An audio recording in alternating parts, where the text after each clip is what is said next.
Assalamualaikum warahmatullahi wabarakatuh. Innal hamdalillah nahmaduhu wa nasta'inuhu wa nastaghfiruh wa na'udzu billahi min shururi anfusina wa min sayyiati a'malina may yahdihillahu fala mudhillalah wa may yudlil fala hadiyalah.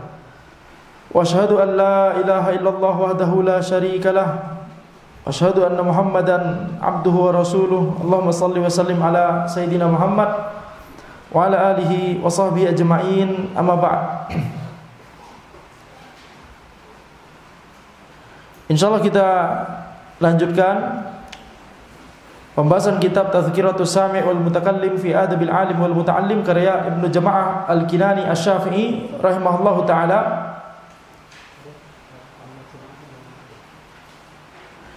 Di mana kita telah sampai di pembahasan sebelumnya tentang adab yang ke-9 dari seorang pengajar ilmu, dari seorang ulama atau ustaz atau syekh,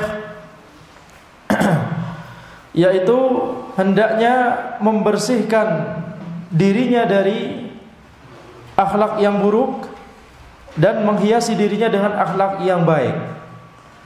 Dan sebelumnya penulis telah menyebutkan di antara obat untuk mengobati atau menyucikan diri dari beberapa akhlak yang buruk yang telah kita bahas adalah obat untuk penyakit hasad.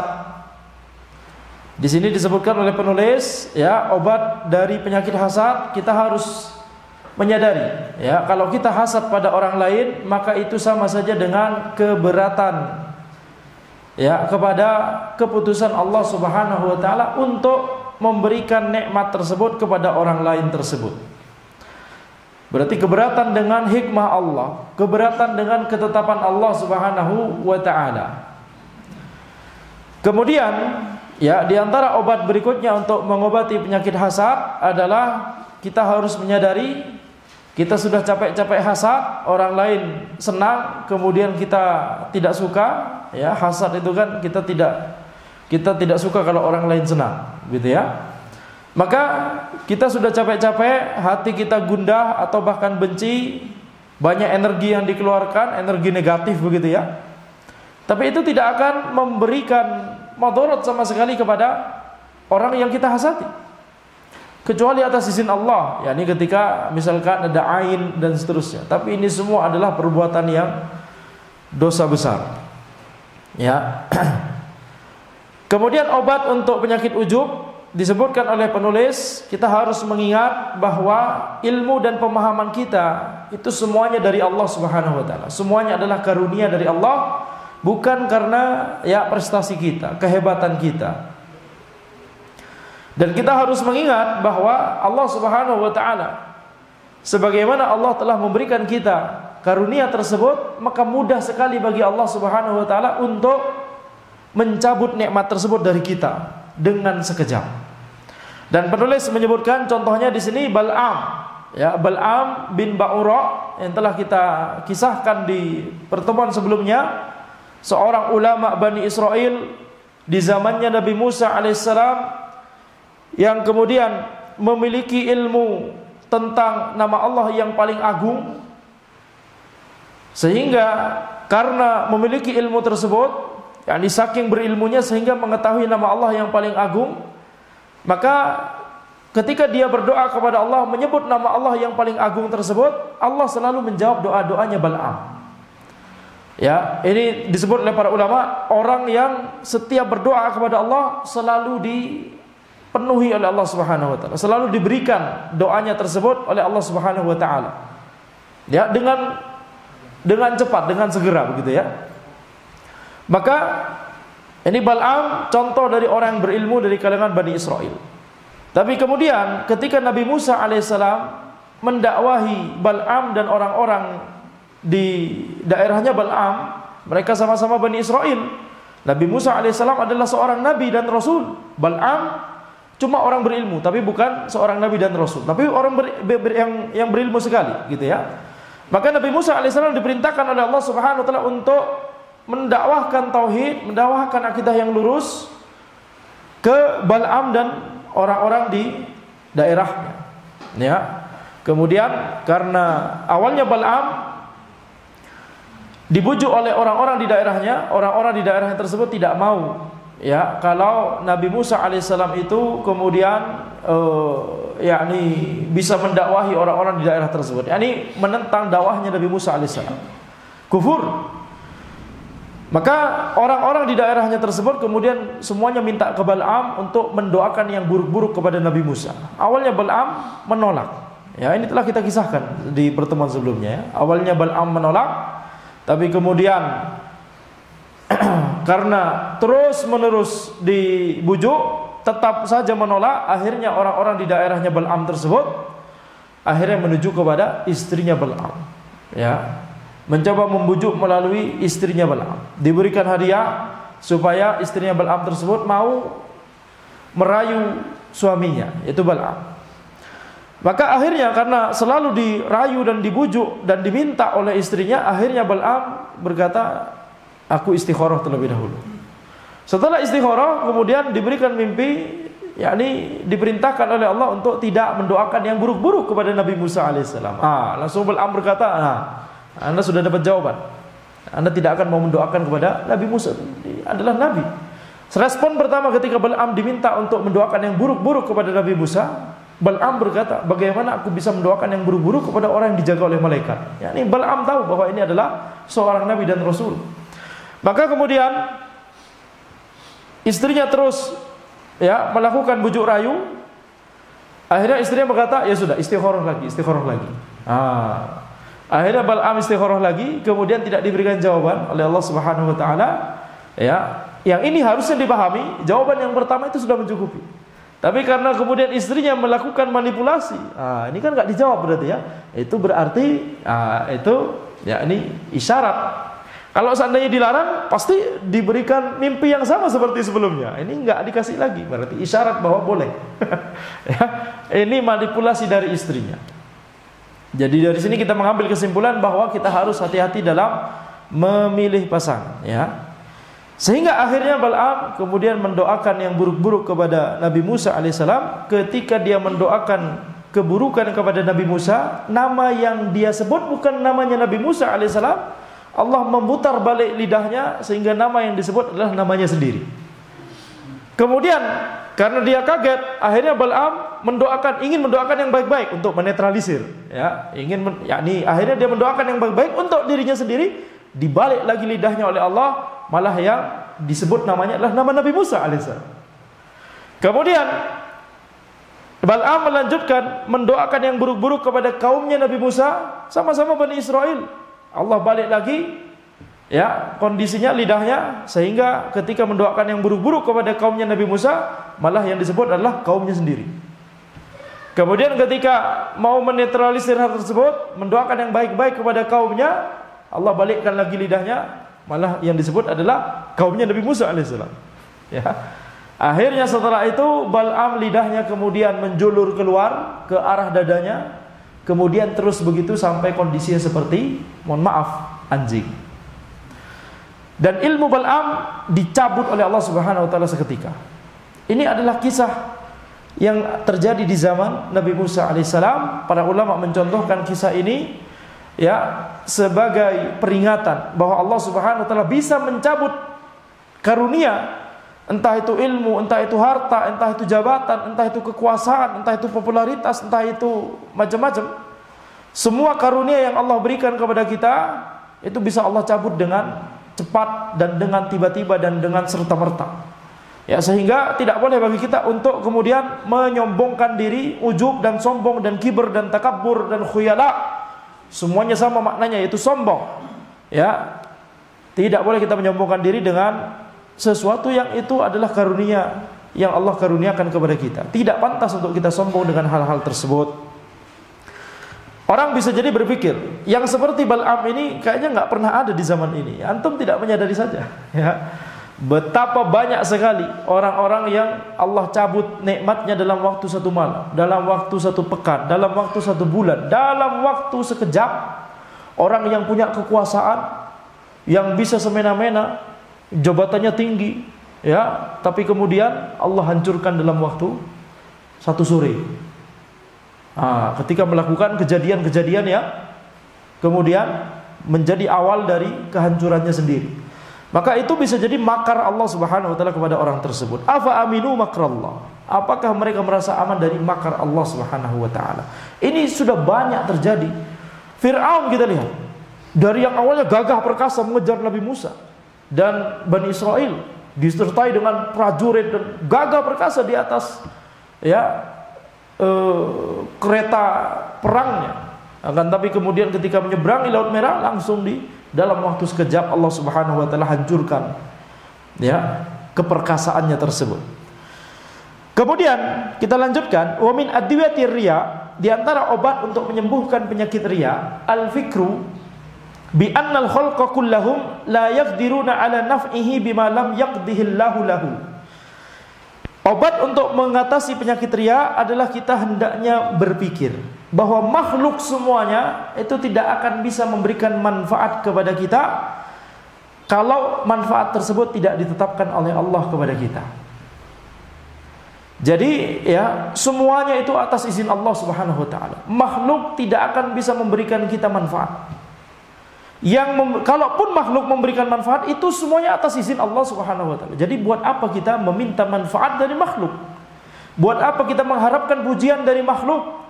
Buat apa kita mengharapkan sesuatu dari makhluk?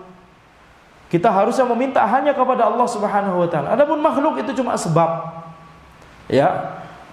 Wala ala darrihi bima lam yuqaddirhu Allah taala alaih. Dan makhluk tidak akan bisa memberikan madarat kecuali sesuai dengan apa yang telah Allah tetapkan untuk kita. Itulah mengapa, buat apa kita menggunakan jimat? Jimat tidak bisa berbuat apa-apa. Buat apa kita takut kepada jin? Buat apa kita takut kepada semua yang sering ditakutkan oleh orang-orang? Genderuwo, jin dan khodam dan tempat keramat dan macam-macam. Buat apa kita takut? Harusnya kita hanya takut kepada Allah Subhanahu wa taala. Karena kalau misalkan hal-hal tersebut, makhluk-makhluk tersebut bisa memberikan madarat kepada kita, itu semua atas izin Allah. Jadi harusnya kita lebih takut kepada dan hanya takut kepada zat yang memberikan izin untuk makhluk-makhluk ini bisa memberikan madarat kepada kita. Siapa itu? Allah Subhanahu wa taala. Falima yuhbitu amalahu wa yudhirru dinahu wa yushghilu nafsahu bi mura'ati man la yamliku lahu fil haqiqati naf'an wala darra. Maka mengapa kemudian kita menghabiskan amalan kita ketika kita melakukan riya?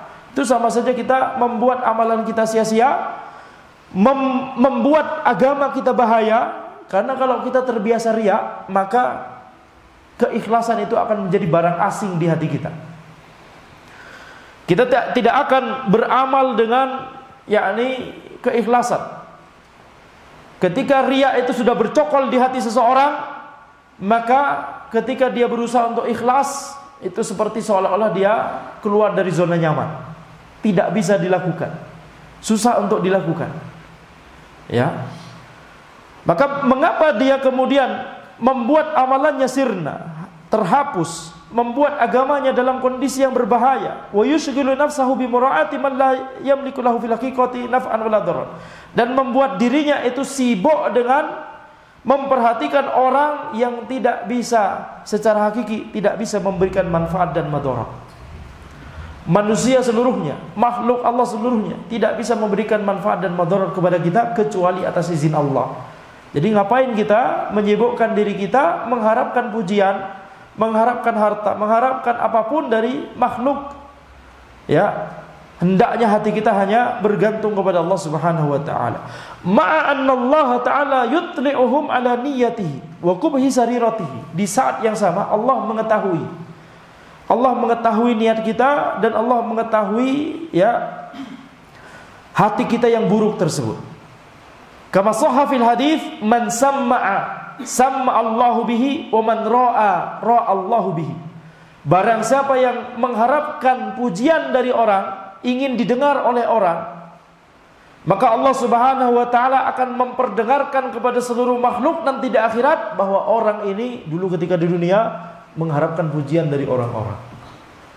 Barang siapa yang riya mengharapkan untuk dilihat oleh orang, maka Allah Subhanahu wa taala akan memperlihatkan kepada seluruh makhluk nanti di akhirat, orang ini dulunya ketika waktu itu riya. Ajib. Makanya ketika seorang pengajar, seorang ulama, seorang syekh, seorang ustadz, seorang kiai, ketika mengajar ilmu, kemudian menampakkan secara zahir bahwa ya dia mengajarkan ilmu untuk islah, mengadakan perbaikan, mengharapkan pahala dari Allah, tapi kemudian ternyata dia riya, nanti Allah tampakkan semuanya di akhirat. Si fulan ketika ngajar waktu itu di masjid itu, dia tampaknya seperti ikhlas, akan tapi sebenarnya dia ingin dianggap sebagai syekhul Islam, ingin dianggap sebagai orang yang pintar, ingin dianggap sebagai orang berilmu, yang punya pengaruh, yang punya macam-macam. Nauzubillah min dzalik. Maka ini adalah obat penyakit riya, yaitu kita meyakini bahwa, kita menyadari bahwa yang bisa memberikan manfaat secara hakiki dan menghindarkan kita dari madarat secara hakiki itu hanyalah Allah Subhanahu wa taala. Wa min atwiyati ihtiqarin nas, di antara obat penyakit merendahkan manusia adalah tadabburu qaulihi ta'ala, mentadabburi firman Allah Subhanahu wa taala, la yaskhar qaumun min qaumin asa ay yakunu khairan minhum. Janganlah suatu kaum merendahkan, mencela, mengejek kaum yang lain, karena bisa jadi kaum yang dicela tersebut itu lebih baik daripada mereka. Jadi orang yang dicela, orang yang direndahkan bisa jadi lebih baik daripada yang mencela. Ini ayat ini adalah ayat yang sangat jelas sekali melarang kita untuk mencela orang lain, ya, merendahkan orang lain. Termasuk juga dalam kandungan ayat ini larangan untuk berbuat rasis, merasa suku kita lebih baik daripada suku orang lain, merasa suku orang lain itu kampungan misalnya, atau merasa warna kulit yang lain itu ya itu lebih terbelakang misalkan. Tidak boleh. Kenapa? Karena Allah Subhanahu wa taala menjelaskan di sini, bisa jadi orang yang dicela tersebut itu lebih baik daripada yang mencela, yakni dari sisi ketakwaan, dari sisi keimanan. Ibrahnya nanti di akhirat. Bisa jadi nanti di akhirat orang yang sering kita cela tersebut justru derajatnya di akhirat jauh lebih tinggi dari kita. Ya, nanti malu sendiri. Ini orang yang dulunya pernah mencela saya, sering mencela saya dulu ketika di dunia. Malu sendiri kita nanti di akhirat. Nauzubillah min dzalik. Kemudian mentadabburi firman Allah Subhanahu wa taala, inna khalaqnakum min dzakarin wa untha wa ja'alnakum syu'uban wa qabaila lita'arafu inna akramakum indallahi atqakum. Sungguhnya kami menciptakan kalian dari laki-laki dan perempuan, wa ja'alnakum syu'uban wa qabail, dan menjadikan kalian itu bersuku-suku, berkabilah-kabilah, berbangsa-bangsa, lita'arafu, supaya kalian itu saling mengenal, ya, sehingga kita mengetahui, yakni adanya variasi seperti ini, bangsa yang berbeda, bahasa yang berbeda, warna kulit yang berbeda, kita bisa saling mengenal, ya, bisa, yakni mudah untuk berinteraksi justru. Coba bayangkan manusia satu bumi, semuanya satu rupa semua, ya susah. Ya, akan tapi kalau misalkan diciptakan berbeda-beda oleh Allah Subhanahu wa taala, kita bisa saling mengenal. Oh, ini dari warna kulitnya lebih terang dari kita. Mungkin dari ya daerah utara, ya Tionghoa, atau warna kulitnya putih sekali, oh berarti dari barat. Warna kulitnya lebih hitam, oh berarti dari gitu ya. Jadi bisa lebih mengenal.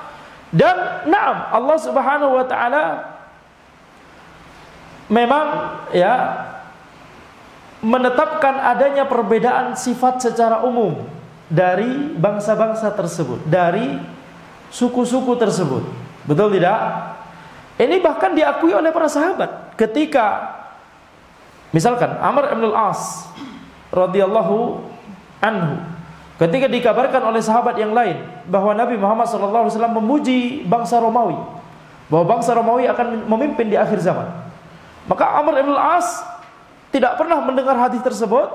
Beliau berkata, kalau seandainya ini benar, maka ana setuju. Kalaupun tidak benar, bukan hadis Nabi SAW, tapi maknanya benar. bahwa kemudian Amr bin Al-As kemudian menyebutkan karakteristik bagus dari bangsa Romawi. Jadi menunjukkan bahwa para sahabat pun mengetahui hal ini. Ya. Jadi setiap bangsa-bangsa memiliki kelebihan dan kekurangan masing-masing. Ya, memiliki kelebihan dan kekurangan masing-masing. Orang kulit hitam lebih mudah untuk lari, larinya kenceng-kenceng. Suaranya kencang-kencang dan bagus-bagus. Gitu ya. Kalau tilawah Quran atau azan, Masya Allah. Sebaliknya orang kulit putih susah untuk jongkok. Kalau kita di toilet jongkok, itu mereka nggak bisa jongkok. Antum nggak tahu? Nggak tahu antum? Kenapa toilet di negeri barat itu toilet duduk semua? Mereka nggak bisa jongkok. Serius anak. Kalau jongkok itu selalu jatuh ke belakang. Dan mereka takjub sekali. Kenapa orang-orang Asia bisa dengan mudah jongkok begitu? Ya, mereka menyadari bahwa toilet jongkok lebih sehat daripada toilet duduk. Tapi mereka nggak bisa jongkok. Ini diantara, yakni perbedaan-perbedaan yang Allah ciptakan bangsa-bangsa ini seperti ini. Ada yang memang suaranya lebih keras dan lebih lantang daripada suku lain atau bangsa lain. Ada bangsa yang suaranya lebih lembut. Ini semuanya adalah diantara bagian dari hikmah Allah Subhanahu wa taala menciptakan yang berbeda-beda. Nah, masing-masing dari kita, mau apapun itu bangsanya, sukunya, rasnya, diwajibkan oleh Allah Subhanahu wa taala untuk mengikuti Al-Qur'an dan As-Sunnah. Syekh Al-Utsaimin rahimahullah pernah menjelaskan, Al-Qur'an dan As-Sunnah tidak ditujukan hanya untuk orang Arab, tapi ditujukan untuk semua orang, dari seluruh bangsa, dari seluruh suku, dari seluruh warna kulit, dari seluruh pembawaan alamiah tadi. Jadi kalau misalkan pembawaan secara umum atau alamiah dari suatu bangsa atau suku itu, mohon maaf misalkan agak kasar, mereka tetap harus mengikuti Al-Quran dan As-Sunnah untuk tidak berbuat kasar. Jadi jangan kemudian ini dijadikan senjata atau perisai. Yani ana dari suku ini, makanya ana suka marah. Misalkan begitu ya. Ya, betul tidak? Ini jangan dijadikan yakni pembenaran. Semuanya harus mengikuti Al-Quran dan As-Sunnah. Allah Subhanahu wa taala berfirman, "Inna akramakum indallahi atqakum." Inna akramakum indallahi atqakum. Sungguhnya yang paling mulia dari kalian itu di sisi Allah adalah orang yang paling bertakwa dari kalian.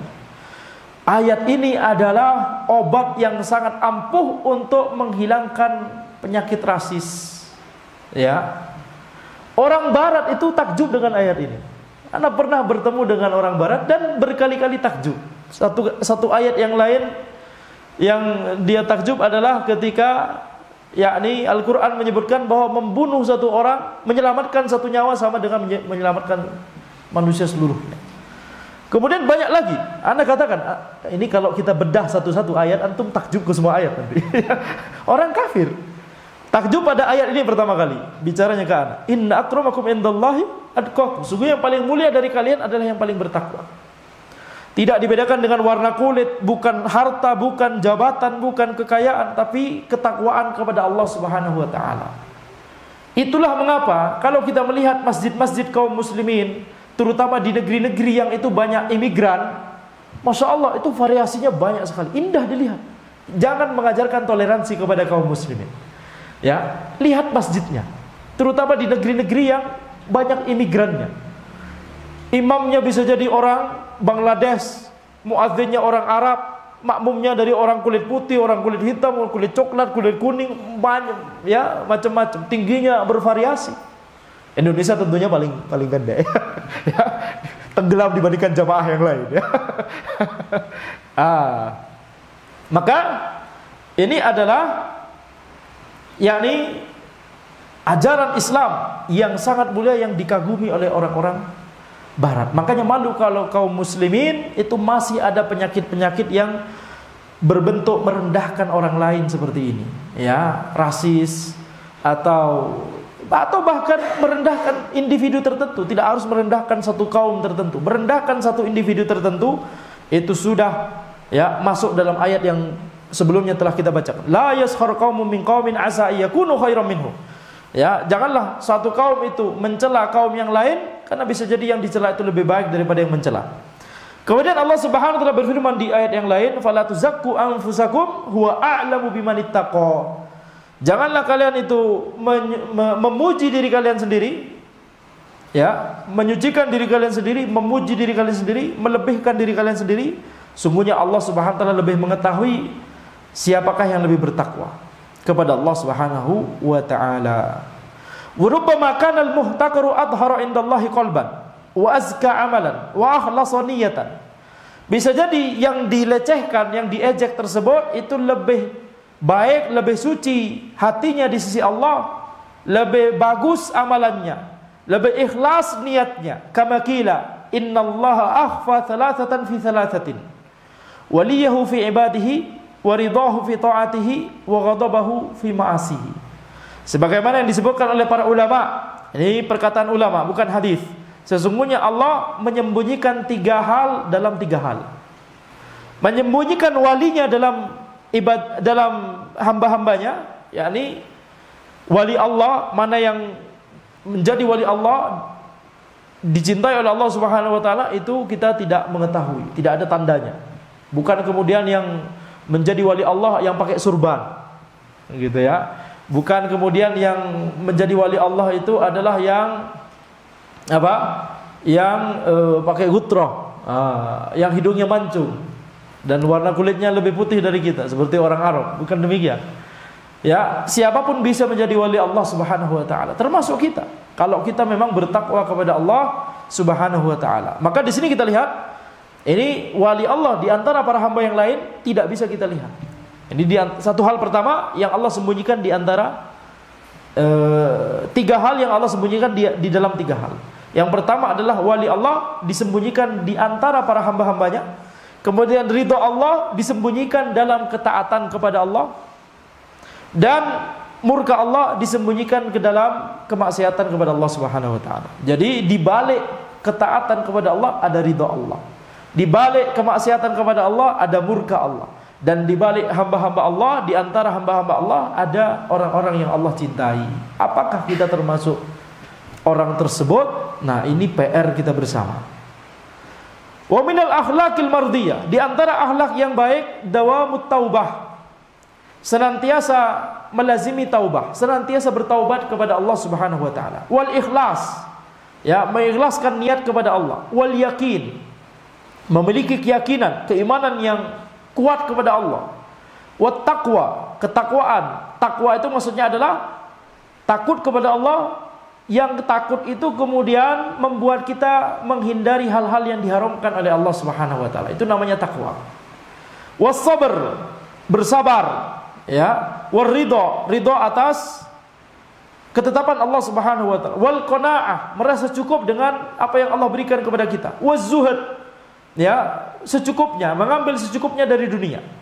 Wat tawakkul, wat tafwid, tawakkul, tawakal. Tafwid, menyerahkan urusannya kepada Allah, yakni sama dengan tawakal, bersandar dan menyerahkan urusannya kepada Allah. Kita berikhtiar juga, tapi hasilnya adalah kita serahkan kepada Allah Subhanahu wa taala. Wa salamatul batin, selamatnya hati kita. Wa husnuz dzan, ya, kita memiliki husnuz dzan, pikiran yang baik kepada orang lain, tidak suudzon, ya. Wa tajawuz, yakni mudah memaafkan orang lain. Yani kalau kita ada orang lain berbuat kesalahan kepada kita, kemudian kita tajawaza anhu, yakni melupakan, mudah melupakan kesalahan orang lain, ya, pemaaf. Wa husnul khuluq, kemudian bagusnya akhlak. Wa ru'yatul ihsan, melihat kebaikan orang lain. Melihat kebaikan orang lain, mengakui kebaikan orang lain. Ini diantara akhlak yang baik. Tidak kemudian kebaikan orang lain itu kemudian kita lupakan begitu saja. Wa syukrun ni'mah, mensyukuri nikmat dari Allah Subhanahu wa taala. Wasyafaqah ala khalqillah, memiliki kasih sayang kepada makhluk Allah, baik itu manusia ataupun binatang ataupun makhluk Allah yang lain, semuanya. Tumbuh-tumbuhan, ya, benda mati, kasih sayangnya tentunya berbeda. Bukan kemudian antum ke batu kemudian masya Allah, yani uhibbuki ya hajar, wahai batu. Tidak demikian, ya. Baik. Wal haya'u minallahi wa minan nas, dan malu kepada Allah dan malu kepada manusia. Ini semuanya akhlak yang baik. Wa mahabbatullahi ta'ala hiyal husnatul jami'atu limahasinis sifati kulliha. Ini penting. Cinta kepada Allah itu adalah sifat yang menggabungkan itu semua. Sifat-sifat yang menggabungkan seluruh sifat kebaikan itu adalah cinta kepada Allah. Kalau orang sudah cinta kepada Allah Subhanahu wa taala, maka dia akan mudah biiznillah untuk memiliki sifat-sifat yang baik ini. Nah, ketika seseorang memiliki sifat yang buruk, maka itu tanda, itu indikasi kuat bahwa cintanya kepada Allah itu cuma pengakuan saja, bisa jadi, atau sesuatu yang tidak membekas di dalam hatinya. Kalau ditanya apakah antum cinta Allah, pasti menjawab iya. Tapi itu akan terlihat di perbuatannya, itu akan terlihat di akhlaknya. Wa innama tatahaqqaqu bi mutaba'atir Rasul sallallahu alaihi wasallam. Dan cinta kepada Allah itu ya, selain indikasi kuat secara akhlak, indikasi kuat yang lebih umum dari sekedar akhlak adalah mengikuti sunnah Nabi Muhammad sallallahu alaihi wasallam. Ini lebih umum lagi. Ya, jadi kalau kita ditanya apa indikasi bahwa kita telah cinta kepada Allah, indikasinya adalah apakah antum mengikuti sunnah Nabi sallallahu alaihi wasallam atau tidak. Dan bagian dari sunnah Nabi sallallahu alaihi wasallam adalah akhlak yang baik. Ya, jadi jangan dibayangkan sunnah Nabi itu cuma masalah ibadah saja. Sunnah Nabi itu cuma masalah muamalat saja. Sunnah Nabi itu cuma masalah akidah saja. Tidak demikian. Sunnah Nabi itu juga masuk dalam masalah akhlak dan amalan-amalan hati tadi. Ya, ini sebagaimana firman Allah Subhanahu wa taala, ayatul mihnah, ayat ujian. Qul in kuntum tuhibbunallaha fattabi'uni yuhibbukumullahu wa yaghfir lakum dzunubakum. Katakanlah wahai Muhammad, kalau engkau itu cinta kepada Allah, kalau kalian itu memang cinta kepada Allah, maka ikutilah aku, yakni ikutilah Nabi Muhammad sallallahu alaihi wasallam, niscaya Allah akan mencintai kalian dan mengampuni dosa-dosa kalian. Ini adalah indikasi kuat ya, bahwa seseorang itu apakah telah mencintai Allah atau tidak, apakah dia telah mengikuti sunnah Nabi sallallahu alaihi wasallam atau tidak. Demikian yang bisa Anda sampaikan. Insyaallah kita lanjutkan setelah jamaah Isya, ya, adab ke-10. Wallahu a'lam. Subhanakallahumma wa bihamdika asyhadu an la ilaha illa anta astaghfiruka wa atubu ilaik. Assalamualaikum warahmatullahi wabarakatuh. Assalamualaikum warahmatullahi wabarakatuh. Alhamdulillahirabbil alamin, wassalatu wassalamu ala sayyidina Muhammadin wa ala alihi wa sahbihi ajma'in, amma ba'd. Kita sampai pada adab yang ke-10, dawamul hirsi 'alal izdiyadi bi mulazamatil jiddi wal istihad wal muwadzabah ala wadhaifil awrat, yaitu memiliki semangat untuk menambah amalan kebaikan, memiliki semangat untuk senantiasa mengerjakan amalan kebaikan bi mulazamatil jiddi wal istihad, dengan senantiasa melazimi tekad yang kuat, istihad, usaha yang keras, usaha yang sungguh-sungguh, wal muwadzabah ala wadhaifil awrat, ya, yakni mengerjakan secara rutin hal-hal yang itu merupakan amalan harian yang dia lakukan, gitu ya. Amalan harian bisa sholat, bisa zikir, bisa baca Quran, bisa baca kitab, bisa dengarkan kajian atau mengikuti kajian. Maka ini diantara adab dari seorang yang berilmu, harus memiliki semangat untuk melakukan amalan-amalan harian tersebut secara rutin. Minal ibadah wal istighali wal isghal, baik itu berupa amalan ibadah atau amalan yang menyibukkan dia dengan kebaikan, seperti dengan ilmu, baca kitab, ya, atau ngajar atau belajar, qiraatan wa iqra'an wa mutala'atan wa fikran wa ta'liqan wa hifdhan wa tasnifan wa bahthan. Baik itu berupa, ya, dia membaca atau dia membacakan atau dia menelaah atau dia berfikir atau dia menulis catatan-catatan atau dia menghafal atau dia menulis karya atau dia meneliti. Nah, ini semua, ya, harus dijaga supaya seseorang itu tetap bersemangat melakukan hal-hal ini. Wala yudhi'u syai'an min awqati umurihi fi ghairi ma huwa bisadadihi minal ilmi wal amali illa biqadri darurati min aklin au syurbin au naumin au istirahatin limalalin. Dan janganlah dia menyia-nyiakan waktu atau umurnya tersebut dalam hal-hal yang tidak merupakan fokus utama dia, yang tidak terkait dengan ilmu dan amalan.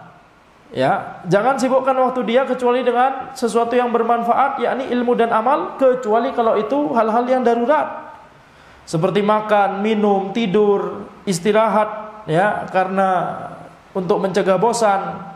Au ada'i haqqi zaujatin, atau menunaikan hak istrinya atau suaminya. Au zairin, menunaikan hak dari orang yang mengunjunginya atau tamunya.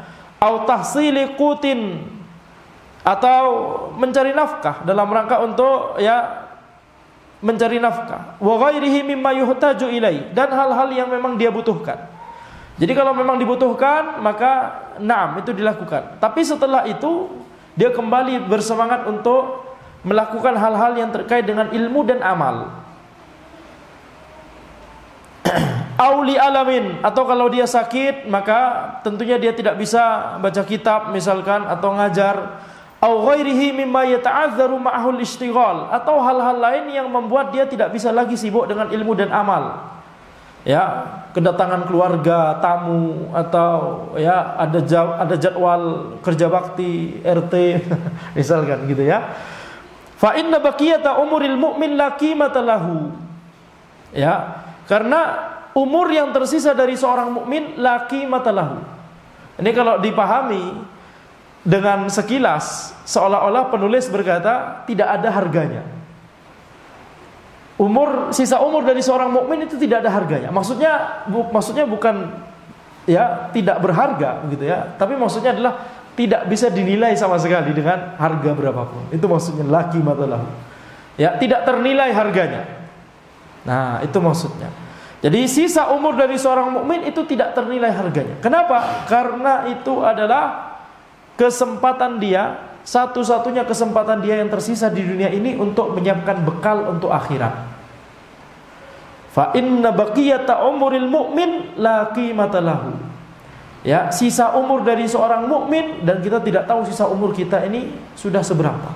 Apakah kita sudah menjalani setengah hidup, atau baru sepertiga, atau baru seperempat, atau sudah 2/3, atau sudah 5/6, atau sudah, kita tidak tahu. Betul tidak? Maka wa man istawa yaumahu fahuwa maghbun. Penulis berkata, barang siapa yang 2 harinya itu tetap sama, hari sekarang sama seperti hari kemarin, tidak ada perkembangan dari segi ilmu dan amal, maka dia itu telah orang-orang yang merugi. Ya, dia telah menjadi orang yang merugi. Ya, ini sama dari sisi ilmu, gak ada ilmu yang sama sekali dia pelajari walaupun sedikit pada hari tersebut. Tidak ada amalan kecuali amalan wajib yang dia lakukan, tidak ada tambahan amalan daripada sebelumnya. Maka ini, kata penulis, merupakan orang yang merugi. Wa kana ba'dhum la yatruku al-ishtighala li 'urudi maradin khafif. Sebagian ulama bahkan tidak meninggalkan untuk belajar atau mengajar atau beramal kalau itu cuma sakit yang sedikit.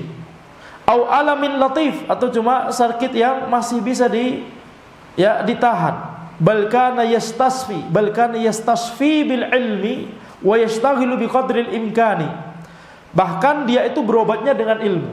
Justru dia kalau sakitnya masih bisa ditahan, justru dia ketika belajar malah justru itu dijadikan oleh dia sebagai hiburan, dan itu malah membuatnya sehat gitu ya.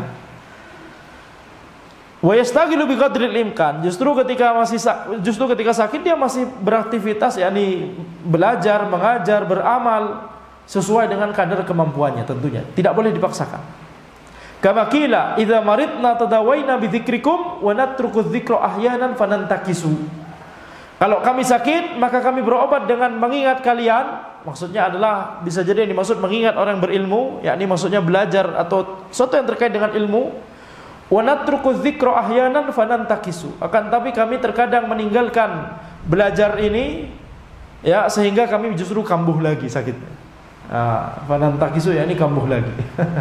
Ya, ini terjadi misalkan di biografi Syekhul Islam Ibnu Taimiyah. Ketika beliau sedang sakit, beliau disarankan oleh tabib, oleh dokter untuk istirahat total. Kata Syekhul Islam Ibnu Taimiyah, justru kalau anak istirahat total malah tambah sakit.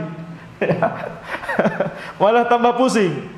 Ya, tidak bisa menelaah kembali, penasaran gitu ya. Akhirnya beliau tetap belajar dan alhamdulillah karena itu justru penyakitnya ya Allah angkat biiznillah taala. Tapi tentunya ini sesuai dengan kadar kemampuan. Wa dzalika li anna darajatal ilmi darajatu warathatil anbiya. Mengapa sampai sebegitunya ya? Mengapa tidak boleh kita menyanyiakan waktu? Mengapa ketika kita ada waktu luang kita harus gunakan untuk sesuatu yang terkait dengan ilmu, belajar atau mengajar atau nulis atau nyatet atau dengarkan kajian atau semua yang terkait dengan ilmu atau dengan amalan, sholat sunnah, zikir, baca Quran dan lain-lain. Mengapa demikian? Karena derajat ilmu itu adalah derajatnya pewaris para nabi. Wala tunalul ma'ali illa bisyikil anfus. Dan sesuatu yang derajatnya tinggi itu tidak bisa diambil dengan ya kecuali dengan jiwa yang harus kerja keras, diri yang harus kerja, badan yang harus kerja keras. Seperti contohnya, semoga Allah Subhanahu wa taala ya memberikan kita pahala yang besar ketika kita bekerja keras, berusaha keras untuk beribadah misalkan. Untuk sholat, untuk puasa, untuk zakat, untuk belajar, untuk datang kajian, ya datang kajian, masya Allah hujan-hujan, gitu ya. Nah, ini semoga Allah Subhanahu Wa Taala memberikan kita pahala yang sangat besar dan semoga Allah memberikan pahala juga yang besar kepada saudara-saudara kita yang tidak bisa hadir tapi mengikuti streaming ya, atau rekaman nantinya, ya. Yani semoga Allah Subhanahu Wa Taala memberikan ya pahala kepada kita semua. La tunalul ma'asi illa bisyikil anfus. Derajat yang tinggi, kemuliaan yang tinggi itu tidak bisa diambil, tidak bisa diraih kecuali dengan badan yang harus kerja keras. Wa fi sahih Muslim an Yahya bin Abi Katsir qala la yustata'ul ilmu bi rahatil jism. Di kitab Sahih Muslim Yahya bin Abi Katsir rahimahullah itu dinukil dari perkataan beliau berkata, jadi ini bukan hadis tapi perkataan Yahya bin Abi Katsir. Beliau berkata, ilmu itu tidak bisa didapat dengan badan yang istirahat, dengan badan yang males-malesan, badan yang leha-leha. Ilmu tidak bisa diambil dengan yang seperti itu. Kalau kita mau menghafalkan Al-Quran, kita harus ya luangkan waktu setiap harinya. Sebenarnya kalau dilakukan tidak berat, biiznillah taala. Luangkan waktu satu harinya, mungkin setengah jam. Apapun yang kita bisa hafalkan dalam setengah jam tersebut, tidak masalah. Setengah jam itu misalkan waktu untuk murojaah dan untuk menambah hafalan baru. Kalau kita istiqomah, insya Allah nanti lama-lama akan sampai juga di tujuan. Kuncinya apa? Kuncinya luangkan waktu setiap hari. Orang itu gak nyampe-nyampe ke tujuan, tidak selesai-selesai hafalan Qur'annya. Kenapa? Karena sekarang semangat, pekan depan bolong. Sekalinya bolong, bolongnya 3 minggu. Betul tidak? Ya, semangatnya 1 minggu, bolongnya futurnya 3 minggu. Bulan depannya lagi mau mulai susah lagi. Aduh, ini harusnya Anda sudah hafal, sekarang udah lupa. Ketika merasa ada sesuatu yang dihafal, dulunya pernah hafal dan sekarang lupa, itu membuat kita menjadi lebih tidak semangat lagi, lebih down, ya. Jadinya merasa Anda kayaknya nggak bisa menghafal-hafal lagi. Nah, ini kenapa? Ya, ini penyebab utamanya adalah karena tidak setiap hari. Itulah mengapa para ulama berkata, kalaupun satu hari itu benar-benar capek, tetap luangkan waktu 5 menit untuk murojaah. Khalas, jangan tambah hafalan, tapi minimal murojaah. Ya. Wa fil hadis huffatil jannatu bil makarih. Di dalam hadis Nabi Muhammad SAW bersabda, surga itu dikelilingi dengan sesuatu yang dibenci oleh manusia. Wa kama qila wala budda duna syahdi min ibarin nahl. Sebagaimana perkataan ulama atau perkataan penyair, tidak boleh tidak untuk mengambil madu maka kita harus melewati sengat lebah. Ya, untuk mengambil madu maka tidak kita harus melewati sengat lebah. Maka untuk memperoleh sesuatu yang kita impi-impikan, cita-cita, impian, tujuan, ya, target, itu tidak boleh tidak harus ada semangat dan harus ada kerja keras. Wa kama qila la tahsabil majda tamran anta akiluhu la tablughul majda hatta talaqas sabira.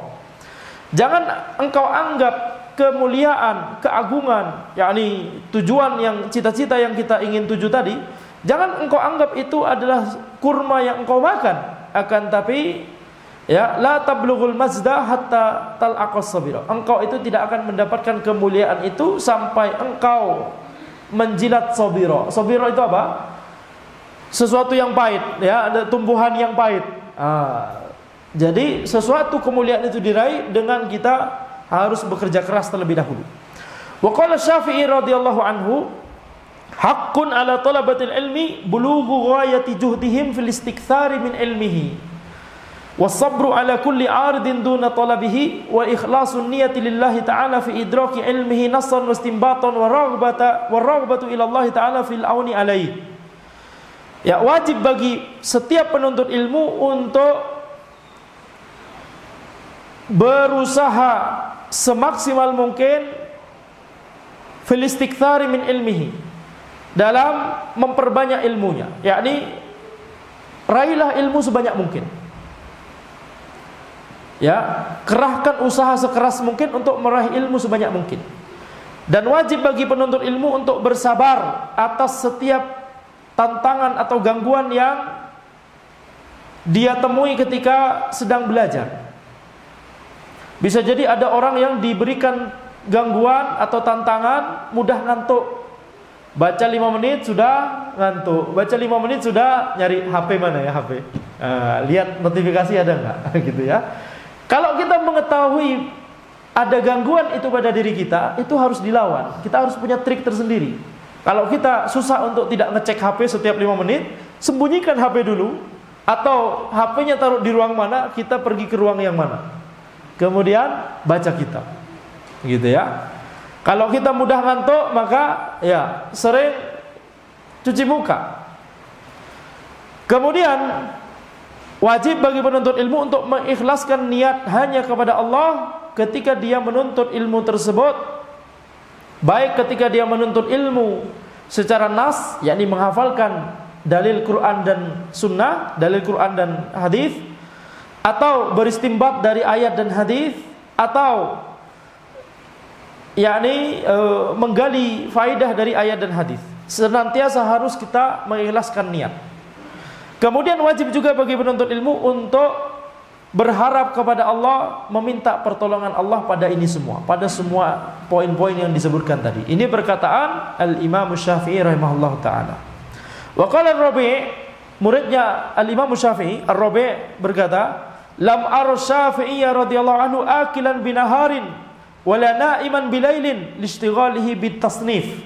Aku tidak pernah melihat Asy-Syafi'i radhiyallahu anhu memakan makanan pada siang hari dan tidur pada malam hari, karena beliau itu sibuk sekali untuk menulis karya. Jadi memang harus diambil dengan kerja keras, ilmu itu harus diambil dengan kerja keras. Bukan kemudian yakni langsung hebat dari sananya. Ya memang kecerdasannya memang di atas rata-rata. Ya, Imam Ahmad itu kalau buka kitab, kan kalau buka kitab itu kitab Arab bukanya dari kiri ke kanan begitu ya. Beliau selalu langsung menutup halaman yang sebelah kiri. Langsung ditutup. Beliau ingin melihat halaman yang sebelah kanan terlebih dahulu, baru yang kiri, kemudian ketika dibuka, yang kiri langsung ditutup. Kenapa? Kalau beliau melihat yang kiri terlebih dahulu, maka di hafalan beliau itu muncul halaman yang kiri terlebih dahulu. Ya, ini sekali melihat langsung hafal. Ini Imam Ahmad rahimahullah ya. Makanya beliau banyak hafalan hadisnya. Imam Bukhari sekali dengar hadis memang langsung hafal. Memang kecerdasannya rata-rata. Akan tapi mereka juga mengimbanginya dengan kerja keras. Itulah mengapa mereka mendapatkan yang Allah mudahkan bagi mereka untuk dapatkan tersebut. Yani ilmu yang banyak dan berkah, masya Allah. Wa ma'adzalika fala yuhammilu nafsahu fawqa taqatiha kay la tas'ama wa tamalla. Akan tapi walaupun tadi pesannya adalah harus kerja keras, tapi jangan sampai membuat diri kita itu melebihi kemampuannya. memaksakan diri kita melebihi kemampuannya. Sehingga apa? Sehingga badan kita jangan sampai terlalu kecapean dan jangan sampai bosan. Farubbama nafarat nafratan la yumkinuhu tadarukuha. Karena kalau bosan, maka atau capek atau bahkan sakit sehingga jera bisa jadi, itu bisa membuat dia kabur, bisa membuat dia futur. Nafarat nafratan, yakni tidak lagi belajar ilmu. Kenapa? Karena kapok, ya, atau karena bosan. Dia akhirnya futur, akhirnya tidak lagi menuntut ilmu. La yumkinuhu tadarukuha, tidak mungkin lagi untuk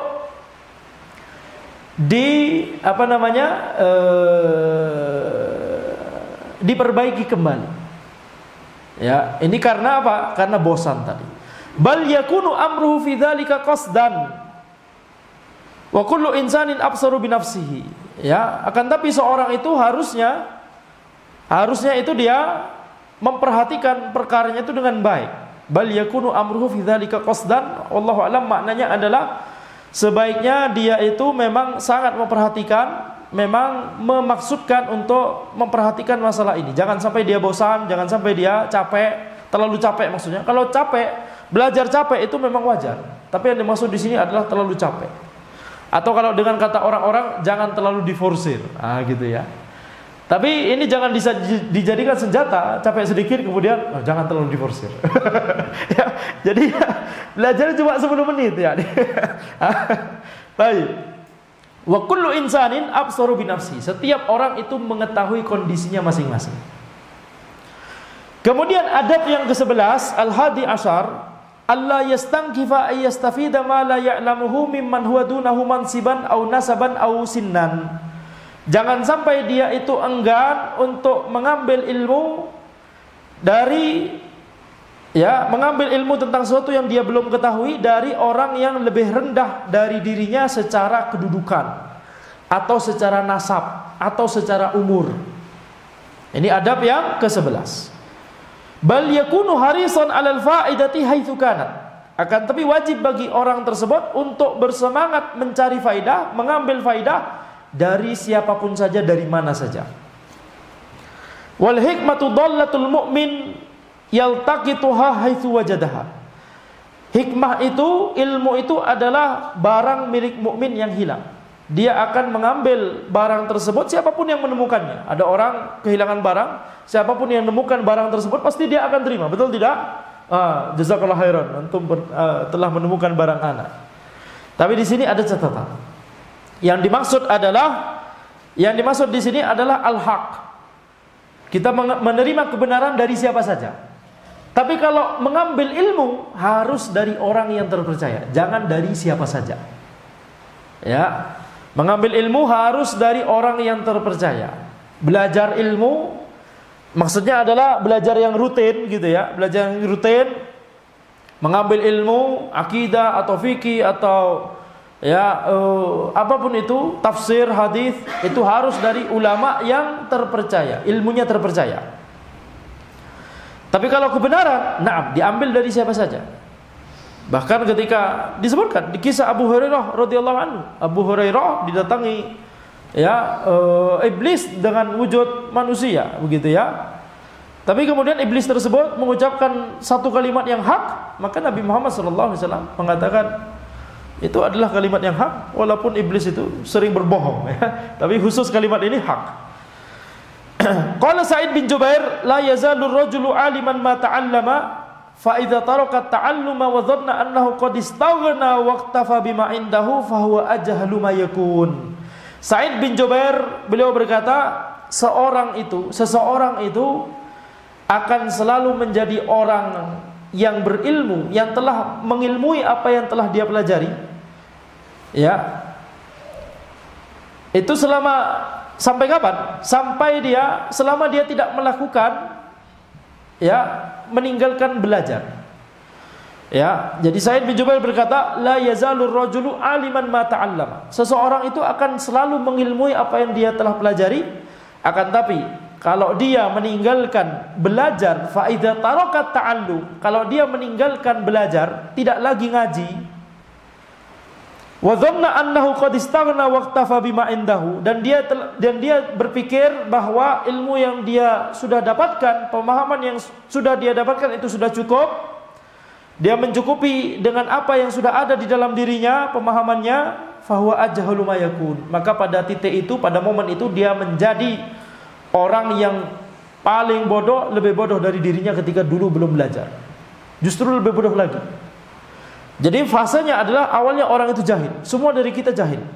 Setelah kita belajar, setelah kita ngaji, Masya Allah, paham akidah, paham manhaj, mana sunnah, mana bid'ah, mana akidah yang lurus, mana akidah yang menyimpang, mana ya ibadah yang tata caranya benar sesuai tuntunan Nabi SAW, mana yang tidak.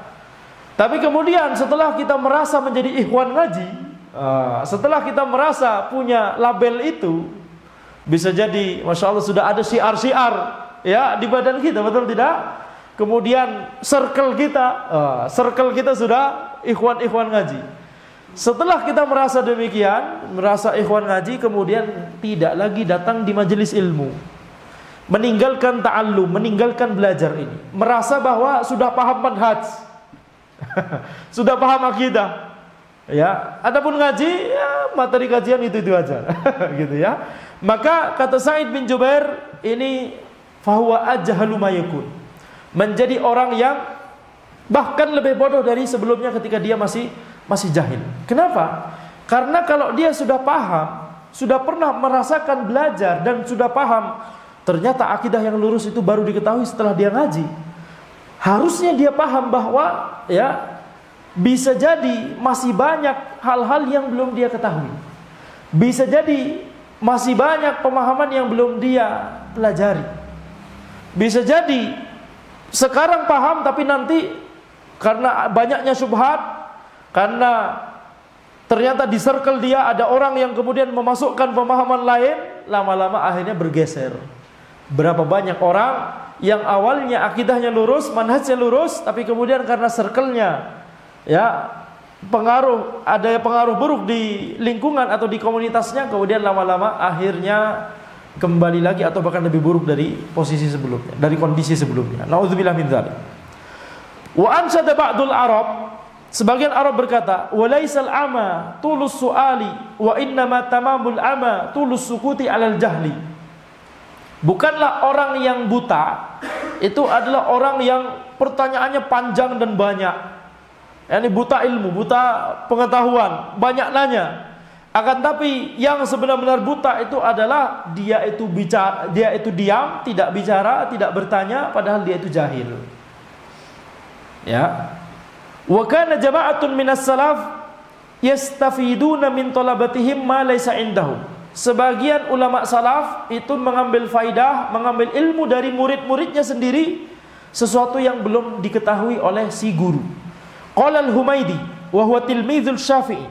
Al-Humaydi rahimahullah, beliau berkata, beliau adalah muridnya Imam Syafi'i. Sahibtu Syafi'i min Makkah ila Misr. Aku membersamai al-Imam Syafi'i dari Makkah ke Mesir. Fa kuntu astafidu minhul masail wa kana yastafidu minnil hadis. Aku mengambil faidah dari beliau beberapa masalah dan beliau mengambil faidah dariku hadis. Ya, ini saling belajar. Saling belajar. Ini kita lihat Al-Imam Syafi'i mengambil ilmu dari muridnya sendiri. Pertama karena tentunya ya ini Imam Syafi'i mengenal muridnya sendiri, ilmunya lurus, manhajnya bagus gitu ya, maka mengambil ilmu. Tapi kita lihat ya Imam Syafi'i, walaupun kita mengetahui siapakah Imam Syafi'i, beliau adalah beliau gitu ya. Beliau adalah beliau. Akan tapi tetap mempelajari sesuatu yang belum beliau ketahui dari muridnya sendiri. Wa qala Ahmad bin Hanbal, Imam Ahmad bin Hanbal rahimahullah, salah satu murid Syafi'i. Qala lana Syafi'i, antum a'lamu bil hadits minni, fa idza sahha indakumul hadits faqulu lana hatta akhudha bihi. Engkau lebih berilmu daripadaku dalam masalah hadis, maka kalau ada hadis yang sahih menurutmu, maka katakanlah kepadaku sehingga aku bisa mengamalkan hadis tersebut. Wa sahha riwayatu jama'atin minas sahabah anit tabi'in, dan juga telah sahih riwayat dari sahabat meriwayatkan dari tabi'in. Yani sahabat belajar kepada tabi'in. Karena bisa jadi tabi'in tersebut mengambil hadis itu dari sahabat yang lain, Padahal sahabat ini belum pernah mendengarkan hadis tersebut dari sahabat yang lain tersebut, begitu ya. Wa ablaghu min dzalika kullihi qira'atu Rasulillah sallallahu alaihi wasallam ala Ubay. Yang lebih fenomenal dari ini semua adalah ketika Rasulullah sallallahu alaihi wasallam membacakan Al-Qur'an kepada Ubay. Wa qala, dan Nabi Muhammad sallallahu alaihi wasallam bersabda, "Amarani Allahu an aqra 'alaik lam yakunil ladzina kafaru." Allah memerintahkanku untuk membaca untukmu ya surat lam yakunil ladzina kafaru, ya. Al-Bayyinah, surah Al-Bayyinah. Qalu min fawaidihi an la yamtani al-fadilu min al-akhdhi anil mafdul. Para ulama kemudian mengambil faedah dari hadis ini bahwa janganlah orang yang memiliki, orang yang lebih utama, janganlah itu enggan untuk mengambil ilmu dari orang yang kurang utama. Jadi dari sisi kemuliaan, Imam Syafi'i lebih utama dari Al-Humaidi. Imam Syafi'i lebih utama dari Imam Ahmad, karena Imam Syafi'i gurunya Imam Ahmad, ya. Walaupun sama-sama keutamanya besar, ya. Tapi Imam Syafi'i gurunya Imam Ahmad. Tapi orang yang lebih utama tidak enggan untuk tetap mengambil ilmu dari orang yang kurang utama, yakni muridnya sendiri. Sama-sama utama, tapi karena ini muridnya, makanya kita sebut kurang utama dibandingkan gurunya, tentu saja. Nah, di sini kita lihat, ini Nabi Muhammad SAW diperintahkan oleh Allah untuk membacakan Al-Quran untuk Ubay. Ini padahal hukum asalnya adalah yang membaca Al-Quran itu adalah muridnya, gurunya yang mendengarkan, gurunya yang mengoreksi, betul tidak? Yang ngetes, yang mengoreksi, yang ngecek, gurunya. Tapi di sini kita lihat, Allah Subhanahu wa taala hendak mengajarkan poin ini. Allah memerintahkan Nabi Muhammad SAW untuk membacakan surah Al-Bayyinah kepada Ubay. Pasti Ubay. Nah, makanya di hadis tersebut Ubay bertanya kepada Rasulullah SAW, apakah Allah Subhanahu wa taala menyebutkan nama ana secara khusus? Ya, na'am. Langsung menangis Ubay bin Ka'ab. Langsung menangis. Kemudian adab yang ke-12, al-ishtighalu bit-tasnifi wal jam'i wat ta'lif. Jadi di sini sebelum kita lanjut, adab yang ke-11 ini menunjukkan kepada kita jangan sampai kita terhalang dari ilmu karena gengsi. Itu judul kajian kita ya malam ini. Jangan sampai lupa untuk disinggung ya. Jangan sampai kita terhalang ilmu karena gengsi, karena malu atau sombong. Dua hal tersebut, malu dan sombong, adalah dua hal yang paling banyak menghalangi seseorang dari ilmu. Kalau pengajarnya lebih muda usianya dari kita, waduh, masa pengajar lebih muda dari kita, gitu ya? Atau pengajarnya itu teman sepantaran kita, di kuliah sama-sama kuliah bareng, tapi masa saya belajar bahasa Arab sama dia, gitu ya? Ini tidak boleh. Tentunya yang paling utama adalah kalau kita belajar, misalkan dari seorang syekh, ulama besar, biasanya sudah sepuh, belajar dari Syekh Fauzan, gitu ya. Ini yang paling utama, belajar kepada yang sangat berilmu. Belajar kepada Syekh Utsaimin, tapi Syekh Utsaimin sudah meninggal, ya rahimahullah. Tapi kalau misalkan itu tidak bisa kita lakukan, pengajar yang ada di dekat kita, di daerah kita, itu ya tidak seperti mereka, gitu ya. Masih pada muda-muda misalkan.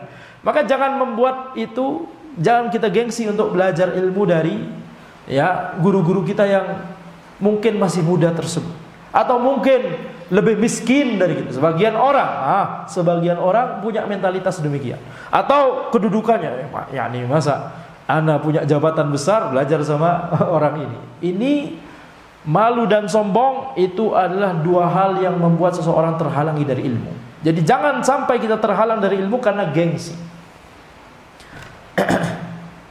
Kemudian adab yang ke-12, al-ishtighalu bit-tasnif wal jam'i wat ta'lif. Menyibukkan diri dengan menulis karya, mengumpulkan faidah, dan menulis ya sama. Ta'lif dan tasnif itu sama-sama menulis karya. Lakin ma'at tamamil fadilah wa kamalil ahliyah.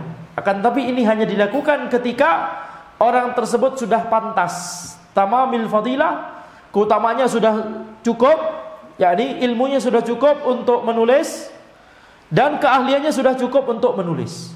Fa innahu yutli'u ala haqa'iqil funun. Maka hendaknya orang yang berilmu itu harus dia rajin menelaah berbagai cabang ilmu syar'i. Wa daqa'iqil ulum, rajin untuk menelaah detail-detail tentang ilmu syar'i.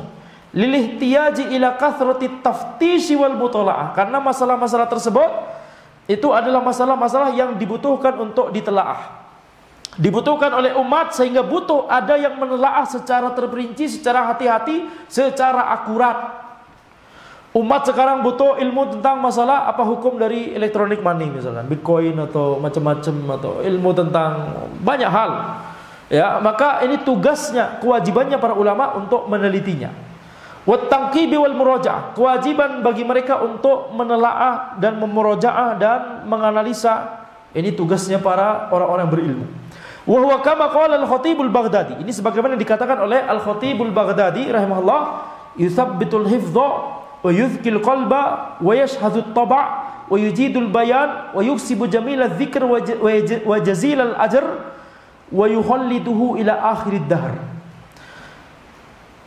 Penelitian, penelaahan, ya, itu yusabbitul hifdz, memperkuat hafalan, mencerdaskan hati, kemudian mempertajam pemahaman, kemudian memperbagus penjelasan kita, kemudian membuat kita, ya, mendapatkan zikir, sebutan yang baik, yakni di sisi Allah Subhanahu wa taala, wa jazilal ajr, dan pahala yang besar di sisi Allah Subhanahu wa taala, wa yukhallidu ila akhirid dahr, dan membuatnya kekal sampai, ya, akhir zaman, yakni sampai di akhirat kelak.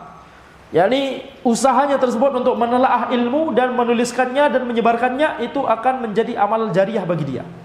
Wal aula ayyataniya bima ya'ummu naf'uhu wa taksurul hajatu ilaih. Yang paling utama adalah dia harus meneliti sesuatu yang manfaatnya banyak, manfaatnya luas, dirasakan oleh masyarakat banyak, dan kebutuhan terhadap hal tersebut itu besar. Jadi jangan menelaah ilmu yang itu manfaatnya sedikit atau bahkan tidak bermanfaat sama sekali. Seperti mantik misalnya. Kata Syekhul Islam Ibnu Taimiyah, orang cerdas tidak butuh itu, orang bodoh tidak paham itu. Ya, orang cerdas tidak butuh itu, orang bodoh tidak paham itu. Kelas, ngapain kita teliti? Nah, itu mantik. Kita belajar mantik itu cuma supaya kita paham istilah mantik yang digunakan oleh para ulama yang doyan menggunakan istilah mantik di kitab mereka. Itu saja. Ya. Maka jadi mantik itu bukan berasal dari Islam. Itu mantik itu bikinannya Aristoteles, Plato dan lain-lain. Ya, logika, logik, ya, logika. Jika P maka Q. Jika P dan kalau ada R, P beririsan dengan R, kemudian gitu ya. Mantik itu adalah seperti ilmu logika di matematik, tapi dalam bahasa, bukan dalam simbol-simbol matematik. Kalau simbol dalam matematik bisa jadi bermanfaat, terutama dalam computer science itu pakai banyak sekali logik, betul tidak? Tapi kalau logik seperti itu dalam bahasa, ya, maka itu justru menyesatkan. Dalam banyak poin, dalam banyak masalah justru membuat kita menyimpang dari Al-Quran dan As-Sunnah. Taib. Maka di sini kita lihat harus meneliti yang banyak manfaatnya atau banyak dibutuhkan. Wal yakun i'tina'uhu bima lam yusbaq ila tasnifihi, dan hendaknya perhatian seorang berilmu itu menulis sesuatu yang belum ditulis oleh ulama yang lain. Mutaharriyan idahal ibarah fi ta'lifihi, hendaknya memperhatikan penjelasan yang pemilihan kata yang jelas ketika dia menulis. Mu'ridun anit tatwilil mumil wal ijazil mukhil. Ya, hendaknya dia menghindari tulisan yang panjang sehingga membosankan atau tulisan yang pendek sehingga tidak memahamkan, gitu ya. Ma'i kulli musannafin ma yaliku bihi, sembari memberikan yakni hak kepada setiap karya. Wala yukhriju tasnifahu min yadihi qabla tahdzibihi, hendaknya karyanya tersebut, tulisannya tersebut jangan sampai dipublikasikan sebelum dia cek terlebih dahulu. Wa taqrir an-nadhari fihi wa tartibi, sebelum dia murojaah berulang-ulang terlebih dahulu, dan sebelum dia, ya, merapikan urutan bab-babnya terlebih dahulu. Wa minan nasi mayunkiru at-tasnifa wa at-ta'lifa fi hadzal zaman ala man dhaharat ahliyatuhu. Sebagian orang di zaman ini, itu kata penulis, ya, di zaman beliau sudah ada yang mengingkari penulisan karya seperti ini, penulisan kitab atau risalah atau matan seperti ini, Ya, padahal yang menulisnya adalah orang yang sudah punya keahlian, memang sudah berilmu. Wa urifat ma'rifatuhu, ilmunya sudah dikenal. Wala wajha li hadzal inkar, ya ini tidak ada alasan sama sekali terhadap pengingkaran ini illa tanafusu baina ahli al-a'sar. Kecuali karena saling hasad, saling ya ingin mengungguli antara orang-orang yang sezaman.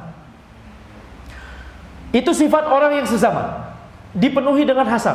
Syaitan membisiki. Itulah mengapa kalau kita renungkan, kita sekarang sangat, Masya Allah, memuliakan Imam Syafi'i, betul tidak? Kalau kita sezaman dengan Imam Syafi'i, belum tentu kita muliakan beliau. Alhamdulillah min dzalik. Dan ini sudah terjadi. Antum mau anda ceritakan lagi? Sampai jam 10 tuh.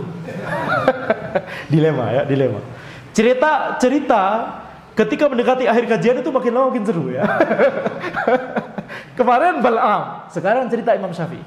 Antum tahu tidak? Imam Syafi'i itu awalnya kan muridnya Imam Malik, betul tidak? Mazhabnya Maliki. Imam Syafi'i itu mazhabnya Maliki. Setiap beliau berfatwa selalu pakai pendapatnya Imam Malik. Kebanyakan kasus. Tapi beliau selalu kita harus istihad. Ketika beliau kemudian beristihad, ilmunya sudah nyampe untuk beristihad, kemudian pendapatnya banyak bertentangan dengan Imam Malik, baik dalam masalah furu' ataupun masalah usul fikih, tapi akidahnya tetap sama, manhajnya tetap sama. Ketika masalah istihadiyah banyak berbeda dengan Imam Malik, bahkan membantah pendapat-pendapatnya dan istihadnya Imam Malik secara adab tentunya, ya. Tapi ini bantahan secara ilmiah, tidak masalah, tapi secara adab. Sebagian murid Imam Malik mendoakan Imam Syafi'i di sholatnya, didengar oleh orang ini yang meriwayatkan. Aku mendengar si fulan mendoakan Imam Syafi'i, semoga ya Allah cabutlah nyawa Imam Syafi'i, cabutlah nyawanya Syafi'i. Karena kalau tidak maka la dhahaba ilmu Malik. Ilmunya Malik akan hilang di telan bumi. Dibantah semua oleh Imam Syafi'i. Ajib. Ini fanatisme mazhab. Tidak mau Imam Syafi'i yang dulunya Maliki kemudian keluar dari mazhab Maliki, kemudian membantah mazhab Maliki. Jadi kalau antum melihat ada orang-orang di zaman ini yang kayaknya kalau kita membantah mazhab Syafi'i kemudian langsung panas dingin, nah itu sudah ada sejak zaman Imam mazhab dulu. Ini kita lihat berdoa di sholatnya. Coba bayangkan ketika sholat berdoa apa? Ya Allah cabutlah nyawanya Syafi'i. Tidak lama setelah doa tersebut Imam Syafi'i meninggal dunia, rahimahullahu ta'ala. Ini satu cerita. Antum butuh cerita yang lain? Nanti saja ya, disimpan-simpan ya. Kalau di ini semua nanti lupa semua. Sampai mana tadi sekarang? Kita lihat. Wa illa faman idza tasarrafa fi midatihi wa waraqihi bi kitabati ma sya'a min asy'arin aw hikayatin mubahatin aw ghairi dzalik la yunkaru alai. Mengapa mereka mengingkari orang-orang yang sudah berilmu ini untuk menulis karya? Padahal kalau seandainya ada orang yang menuliskan dengan penanya, dengan tintanya di atas kertasnya, dia menulis syair-syair Arab, cerita-cerita yang mubah atau yang semisalnya, mereka enggak mengingkari. Mengapa kemudian falima idza tasarrafa fihi bitaswidi ma yuntafa'u bihi min ulumi syariah yungkaru wa yustahjan? Mengapa mereka kemudian mengingkari ketika orang yang sudah berilmu ini menulis karya yang itu bermanfaat? Kalau yang ditulis syair-syair dan cerita-cerita yang mubah, mereka enggak protes.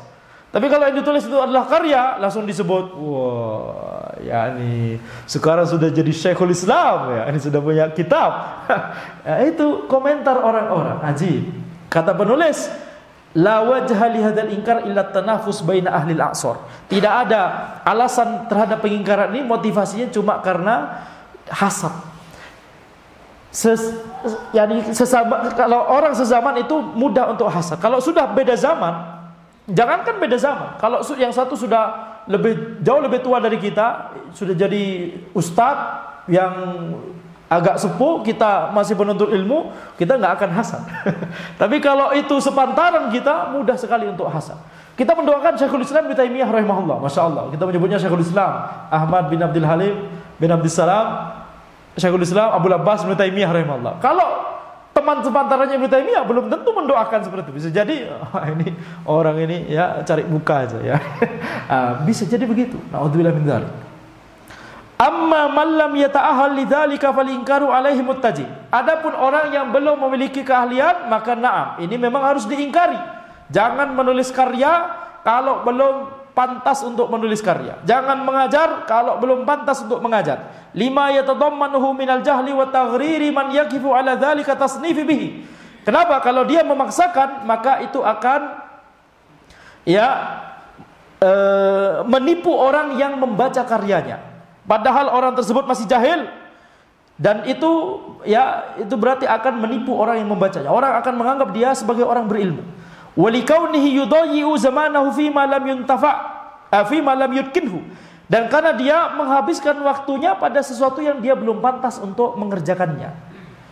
Wa yad'ul itqana alladhi huwa ahra bihi minhu. Dan dia meninggalkan sesuatu yang harusnya kalau dia lakukan, kalau dia tidak terburu-buru ngajar, dia akan gunakan waktunya untuk lebih banyak lagi belajar. Nah, ini lebih berguna untuk kemungkinan ilmunya. Daripada kalau dia sudah sibuk ngajar, lebih sedikit waktu untuk belajar. Ya. Maka itu akan membuat waktu untuk menimba ilmunya lebih sedikit, padahal dia masih belum berilmu, padahal dia masih belum kokoh ilmunya. Ini malah justru berbahaya. Itulah mengapa kita lihat banyak orang di zaman ini cuma modal bisa humor, cuma modal sosmed followernya banyak, postingan-postingan yang eye catching dan lain-lain, sehingga kemudian diustadkan atau disyekhkan, padahal isinya semuanya omong kosong saja. Isinya cuma cerita-cerita, isinya cuma guyon-guyon saja. Nauzubillah min dzalik. Demikian yang bisa Anda sampaikan pada pertemuan kita kali ini. Ya, insyaallah kita lanjutkan di pertemuan setelahnya. Silakan kalau ada pertanyaan.